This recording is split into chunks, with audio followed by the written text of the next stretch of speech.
Et af det her spil, som jeg ikke kan huske, hvad hedder. Det skete før, det var bare på grund af, at jeg skulle tage tid på, hvor lang tid jeg var med at optage det her.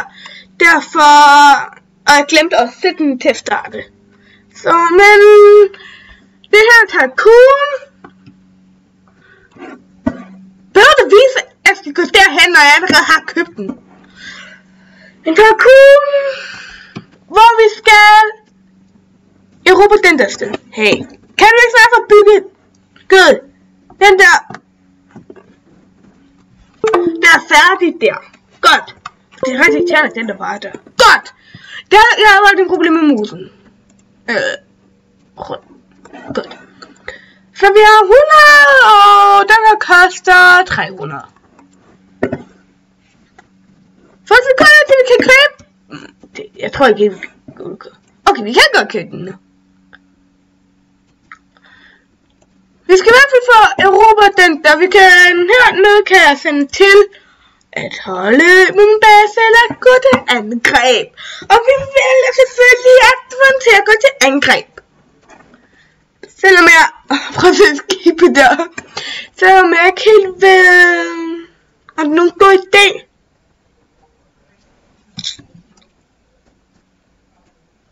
Jeg kommer lidt om lidt. Jeg skal lige noget.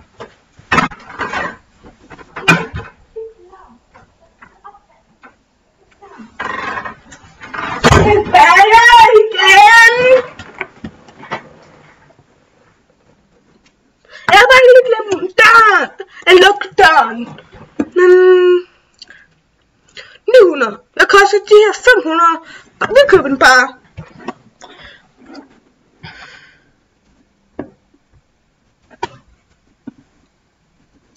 Okay, det er de første skibe. Jeg tror det. Hvis de i hvert fald ikke er erobret den der. Så du må være det med mit skib. Så kom op. Så okay, så kunne vi ikke se det på den der.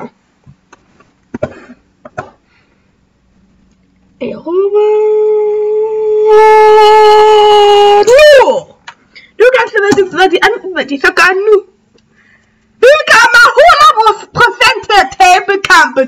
Det kan bare allerede sige, vi kommer til at tabe kampen. Eller, hvorfor angriber? Ja, vi taber kampen. Vi har ikke mistet nogen endnu. Men først er jeg blevet skudt, eller kun en tilbage. Okay, nok tilbage. Det var blevet skudt.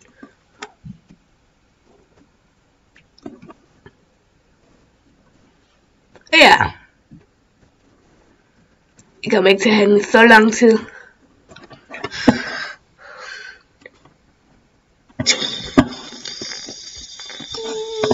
Yeah.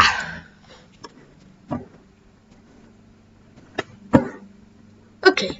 Okay, jeg har 2.700. Jeg er træt af hele tiden skulle tage så højt, når jeg skal sige noget. Jeg har virkelig meget brug for en mikrofon. 700. Godt. Vi kan have 6. Er det kun 1? Jeg trykker jeg fik på koldet. Så jeg kan se, hvad det koster op. Close. Upgrade. 4.250. Okay. Det var lidt tid. Hvad koster den her? 500. 1.750. 27.300. Bye. Billigt eller ikke billigt.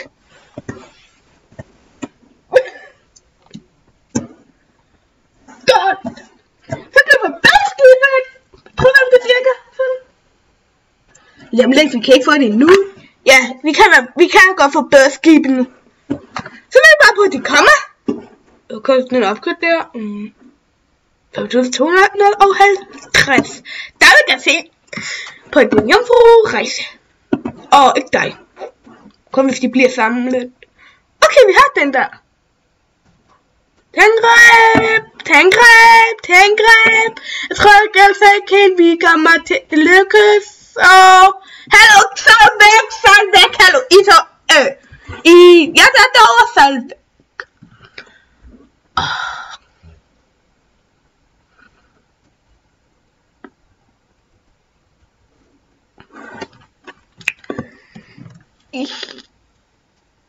Ja.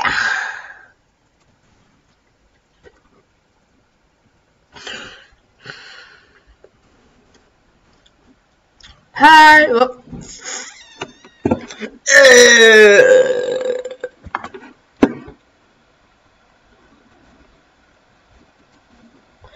2000 billigt. Jeg mister halvdelen. Pirater gør vi sådan, at man kan have flere skibe. Virkelig god det er bare have den til at være på attacking.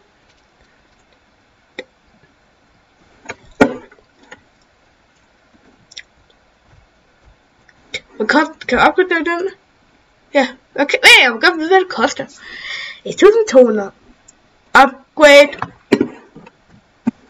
Hvad koster den at opgradere? 55.000. Hvad koster den her? Hvad er det her overhovedet? Okay, generator.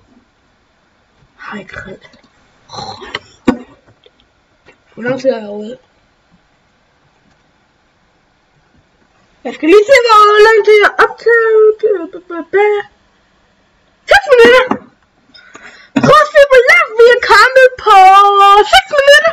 Og ja, 6 minutter. Det er godt, at jeg har til 7 minutter. Lidt mere faktisk. Vi er ikke kommet så langt. Hey. Hvor er den her? Det... Anders, du skal måske lige kigge, når du køber tingene, og se, hvad det de faktisk gør.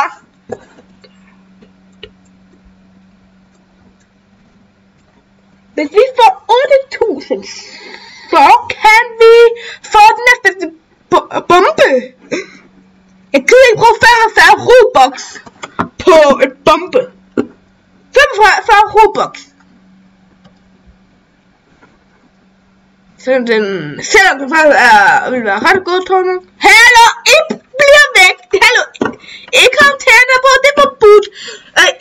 Nu er jeg inde på mit fanger. Nu er jeg inde på deres fanger, og jeg var fjender, det vil sige, I må godt forlade stedet. Dem derovre, de må bare komme herind.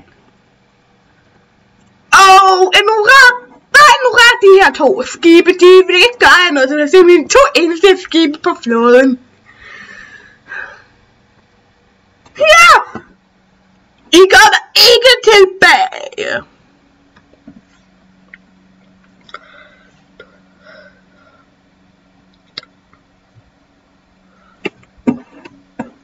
Vi kommer ikke med forstærkning. Ja. Helt ærligt.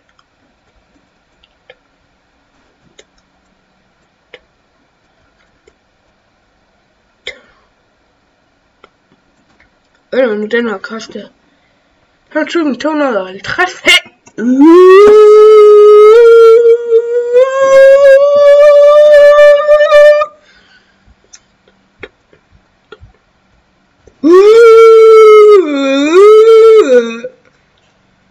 Her er en sort.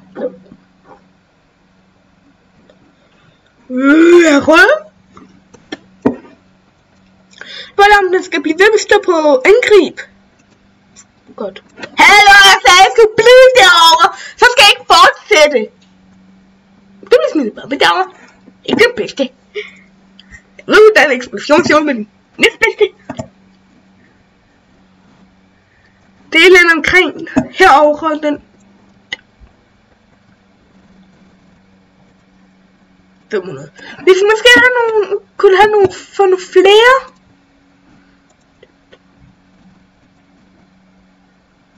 En mere.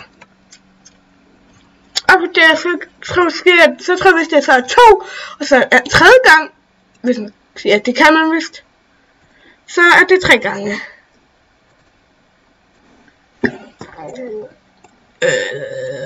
Det mener jeg skal bygge den lige der, hvor jeg står.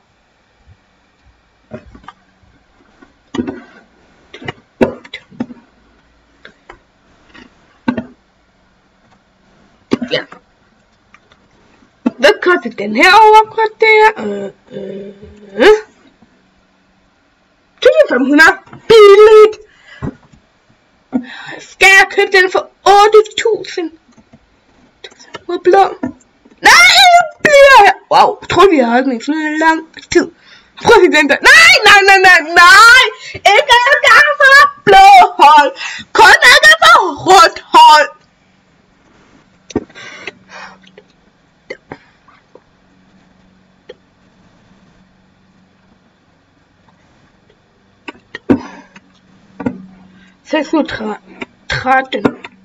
Hvad koster den her? Jeg kan ikke huske, hvad den her koster overkort der.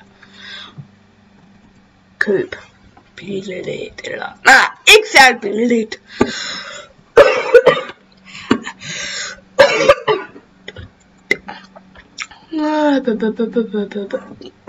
Hvad koster den? Hvad koster den her? Hvad 1000?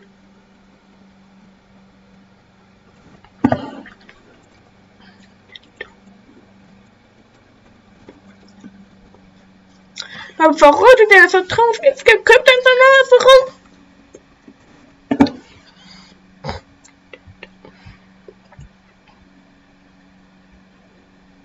Ja.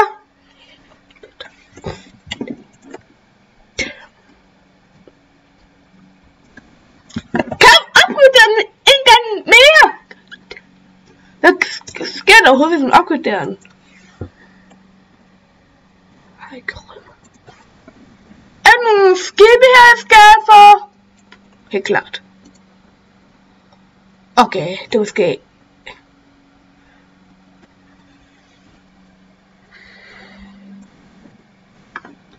Kan jeg ikke lige komme en masse skibe herover? Okay.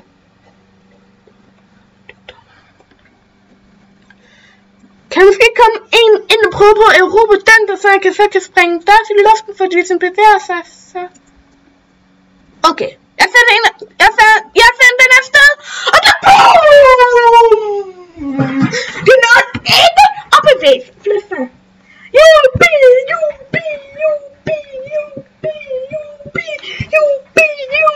og optaget i 3 minutter, og 150 sekunder, og mange 100 dele. 13! Nu ser jeg, når det går til angreb. Hvorfor sender de her den med stød, når jeg har 13? I må ganske én. Kun én. Bedre skal jeg til for at opgradere den. Nu er barakkerne. Jeg kan ikke engang mere. Hvordan ser det ud herovre? Okay, de fik erobret den der. Okay. Rød! Jubi!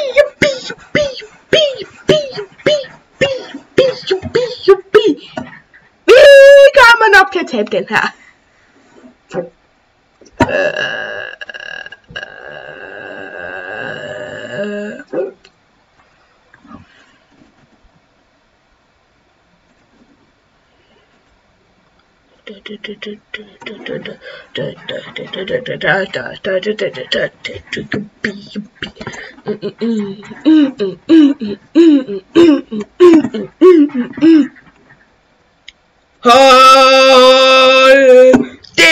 Hold!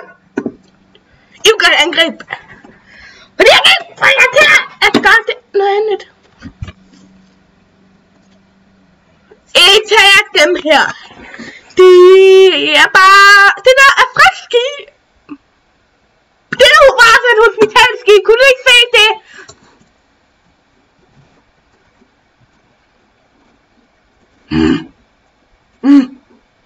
Hvad er det i køben?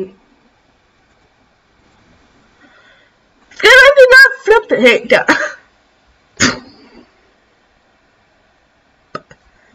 Ja, 1. skib. Et skib. Et skib. Det var overhovedet ikke pengene værd.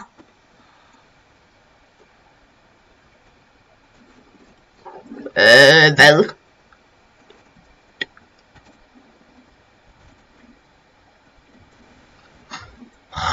For helt.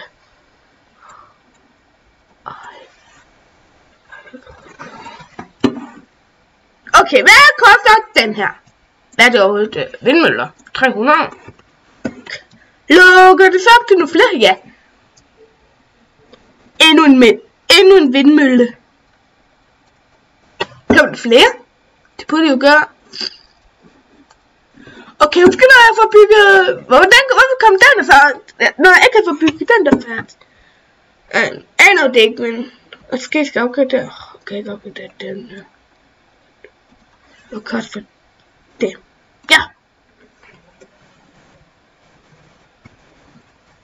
Yeah. Det var ikke så godt.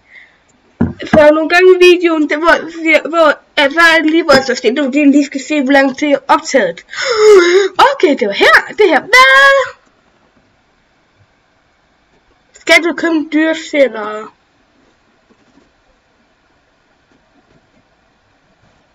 Ja, det gør jeg bare. Men jeg kan jo udbøde det herovre. Har du lige set? Så ja. Nu, når jeg kan udbøde, så kan jeg det til nogle af de andre.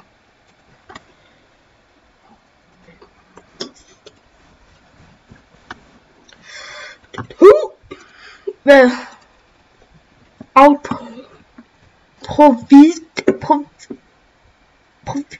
Hvad betyder provid? Det findes. Godt.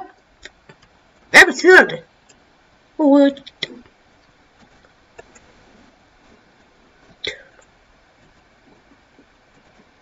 Ja!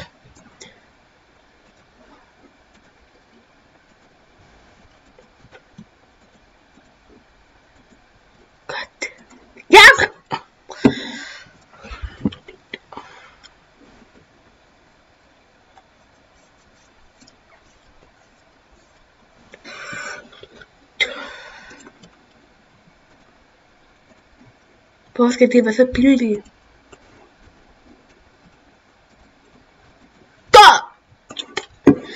Det var ret godt, at de er så billige. Okay, jeg vælger at lade være med at købe nogen.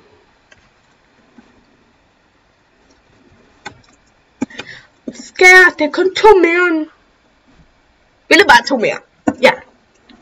Hvordan ser det så ud? Har nogle bomber, jeg kan sætte? Jeg får heller ikke råd til den næstbedste.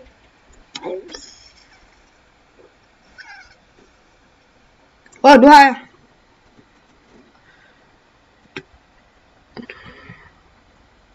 Wow.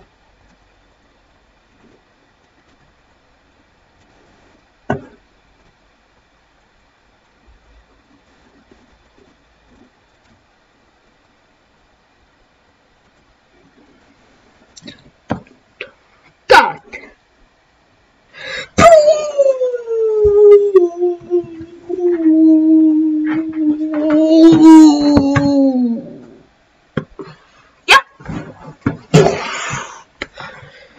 Jeg kan se, at vi nu har så.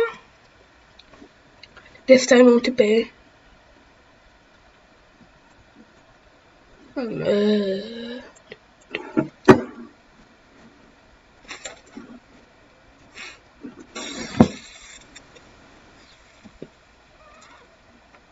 What? Hvordan kan jeg så bare tage?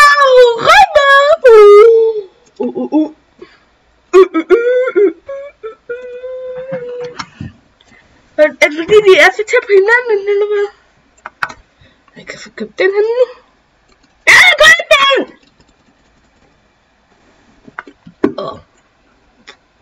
Tangreb, tangreb, tangreb, tangreb, tangreb, tangreb, tangreb, tangreb, tangreb, tangreb, tangreb, tangreb, tangreb. Hvorfor bliver vi gentaget det? Jeg har optaget det i 20 minutter nu. Hvorfor har jeg dog det? Pas.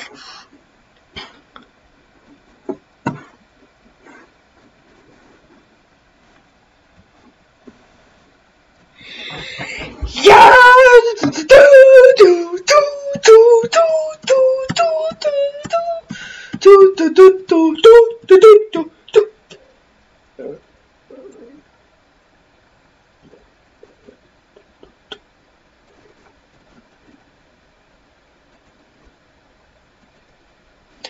Jeg forstår stadig ikke helt, hvorfor jeg køber. Jeg forstår stadig ikke. Jeg forstår ikke, hvorfor jeg bliver ved at købe den til 8.000. Jeg kan ikke rykke den.